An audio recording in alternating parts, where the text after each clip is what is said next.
Hi everyone. Today I'm going to show you how to use and install Firefox.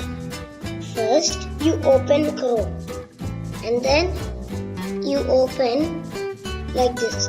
Just type Firefox and then press enter.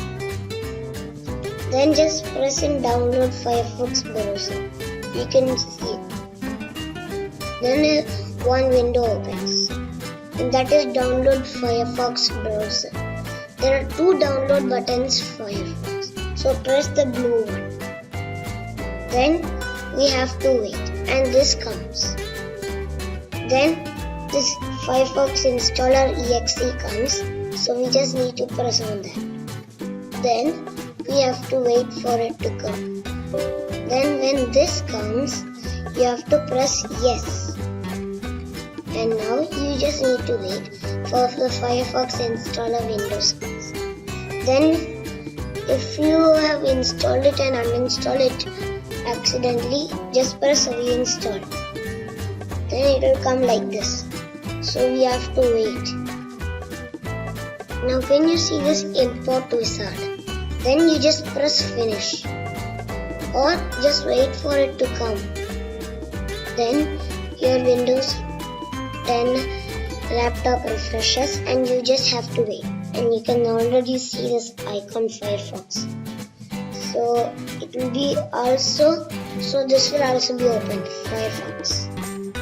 And if you want to pin to taskbar, you can press pin taskbar. If you don't need, just press not now. And when this comes, if you want to make it a default browser, you can just press here. If you don't want, then press not now. And if you want to import from Google Chrome, you can do. If you don't want, you can press not now.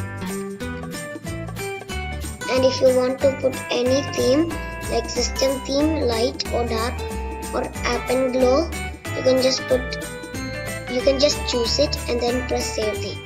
If you don't want, you can just press not now. Then this comes.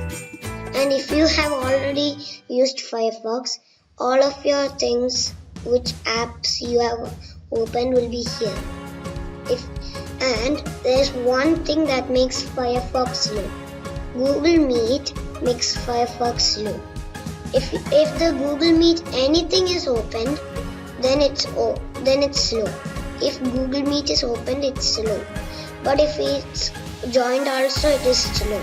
If it's not opened or joined, it will not become slow. I hope you enjoyed our video. Please subscribe, like, and if you want anything. Bye.